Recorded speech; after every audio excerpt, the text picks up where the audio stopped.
Thanks for joining us today. I'm here with Tsachi Maimon, who's the CEO of Aspire Global. Thanks for your time today, Tsachi. Thank you very much for having me. Aspire Global's had a number of significant developments recently in, you could say, a relatively short period of time. Now, before we jump into that most recent headline, I'd like to just cast our minds back a little bit to that near $76 million B2C divestment to esports technologies, which you could in some ways say triggered the start of a new era for the company. How important was that in getting to the point where you find yourself today, just a few weeks later?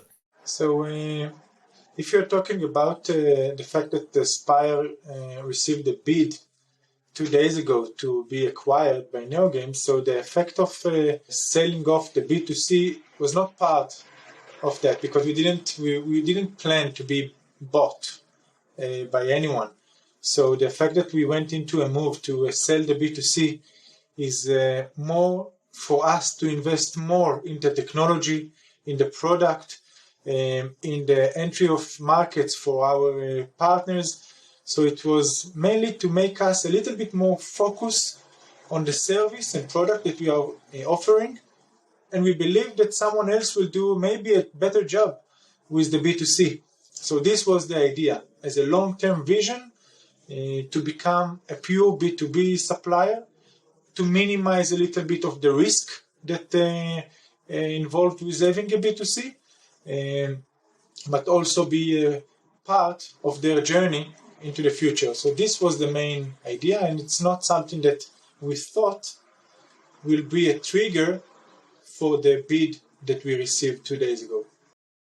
So you've referenced the bid from 2 days ago. We'll move on to more recent news, and in a kind of broad sense, to see your feelings and the company's feelings on the matter. What does that bid mean for Aspire Global? So first of all, first and foremost, when we discussed it internally with the company, it's a quality stamp that we believe that we were able to achieve, where few companies, and NeoGames is one of them, that showed interest. We didn't know that we are that attractive. So first of all, you feel good when someone wants to offer a lot of money, a lot of time in order to buy what you've been able to build and achieve for a very long time. So this is a lot of a very good feeling and a quality stamp for our business and KPIs. And on the future aspect of it, we think that it will contribute a lot and will speed up the things that we saw for ourselves in the next few years in the long-term vision. So we believe that this combination will make it even to be achieved much faster. It's really a happy days in the company. So we've looked at it from the Aspire Global point of view. Now, what is it that NeoGames bring to the table? NeoGames are focusing on lotteries. They are supplying products to national lotteries. Now, recently, in the last year or two, and more into the future, national lotteries in many countries are about to offer not only scratch cards and lottery games, but also sport betting and casino games. And if this is the trend that national lotteries are going to have, so NeoGames felt that they need to have more products and to own more in the value chain of the offering to those national lotteries. And they looked for companies that offer that, and this is what they find with us. So what NeoGames have to offer for Aspire is a different portfolio of clients that we didn't target before. This is one thing. And second, NeoGames today present in the US market through their services to William Hill and to national lotteries over there.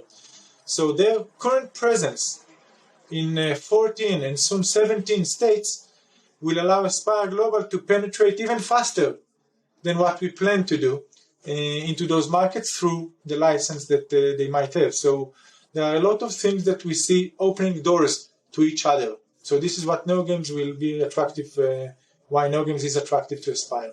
So when this bid came in and it's been disclosed to the media, you yourself said that it represented a natural next step for the company. I'd just like you to go into a little bit about how this is so and how the deal kind of represents a natural, organic progression for Aspire Global.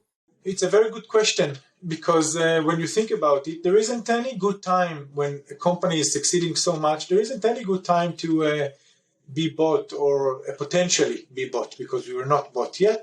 It's a bid and there is a time frame that it should be completed. But the fact that it's natural, I'm saying it because Aspire truly succeeded in a very short time, in 4 years, to list the company, to do an IPO, to have a bond and to have like a 28 million euro bond. We bought 2 companies. We also bought minority shares in Bingo. So we bought Pariplay, BitoBet, and minority shares in Bingo. We sold Karamba. So we did many things in a very short time. So what is the next step? It's to grow and take it onwards. So we will do it and we want to do it. But through that, probably it will be faster.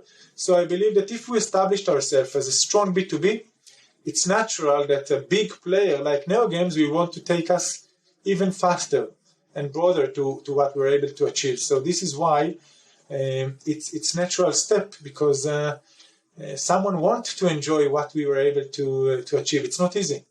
So we've looked at the past deals, we've looked at esports tech, we've looked at Aspire, we've looked at NeoGames. Now we'll ask a question for yourself. The deal's going to see you step into the role of president and lead a newly formed iGaming division within the company. I'm just wondering, what will this mean for you? Will there be any major upheaval for yourself? Will it be very much business as normal? What does that mean for yourself? So for now, the plan is that the overall group will have 2 divisions. And one of the division will be the Aspire Global, the gaming, as it is today.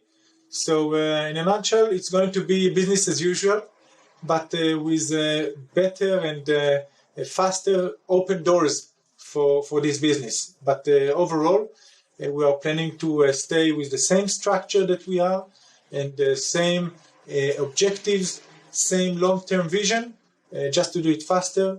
Not to have cost saving in the short term. We are not planning that. It's only revenue synergies. So to answer shortly, it's mainly business as usual, just better and faster.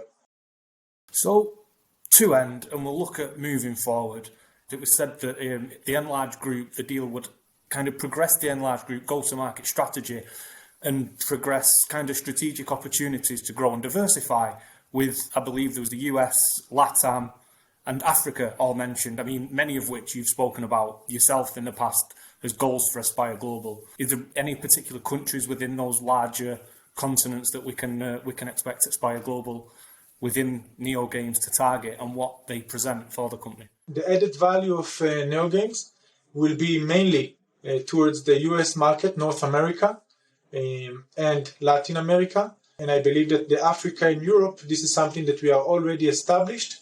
So the contribution, the added value will be less over there, but more into the Brazilian market and the US market. Excellent. Thanks a lot for your time today. Thank you very much, Craig, for having me. Thank you.